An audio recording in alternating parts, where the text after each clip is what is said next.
যুক্তরাষ্ট্রে গত সপ্তাহ থেকে নিখোঁজ থাকা দুই বাংলাদেশি পিএইচডি শিক্ষার্থীর মধ্যে জামিল আহমেদ লিমনের মরদেহ উদ্ধার করা হয়েছে। স্থানীয় সময় শুক্রবার ফ্লোরিডার হাওয়ার্ড ফ্র্যাঙ্কল্যান্ড ব্রিজের উপর থেকে তার মরদেহটি উদ্ধার করে পুলিশ।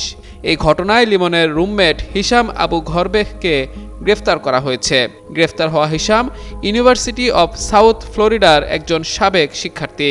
গ্রেফতার হওয়ার পর থেকে তার নাম এখন আলোচনার কেন্দ্রে। সংবাদ মাধ্যম সিএনএন জানায়, হিশাম ফিলিস্তিনি বংশোদ্ভূত মার্কিন নাগরিক। তার বিরুদ্ধে পরিকল্পিত ও উদ্দেশ্যপ্রণোদিতভাবে হত্যার দুটি অভিযোগ আনা হয়েছে।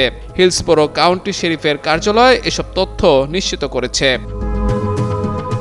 শেরিফের কার্যালয়ের চিফ ডেপুটি জোসেফ মাউরার বলেন, পারিবারিক সহিংসতার একটি ঘটনার কারণে আইনশৃঙ্খলা রক্ষাকারী বাহিনীকে তার বাড়িতে ডাকা হয়েছিল, কিন্তু সে সহযোগিতা না করায় সোয়াট টিম এবং ক্রাইসিস নেগোসিয়েটর মোতায়েন করা হয়। তখন হিশাম নিজেকে বাড়ির ভেতর অবরুদ্ধ করে রেখেছিলেন।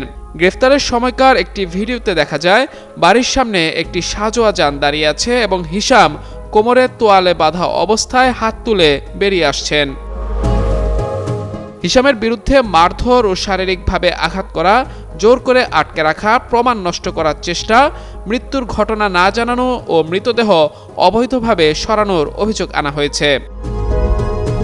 শেরিফের কার্যালয়ের প্রধান ডেপুটি আরও বলেন, হিশামকে তার পারিবারিক বাড়ি থেকে গ্রেফতার করা হয়। তার ভাইয়ের করা পারিবারিক সহিংসতার একটি অভিযোগের ভিত্তিতে আদালত তাকে ওই বাড়িতে প্রবেশের উপর নিষেধাজ্ঞা জারি করেছিলেন।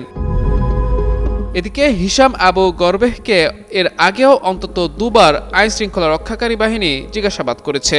আদালতের নথি অনুযায়ী শারীরিকভাবে আঘাতের অভিযোগে হিশামকে 2023 সালে দুইবার গ্রেফতার করা হয়েছিল, তবে পরে সেই অভিযোগগুলো প্রত্যাহার করে নেওয়া হয়। মাহমুদুর রহমান, যুগান্তর নিউজ।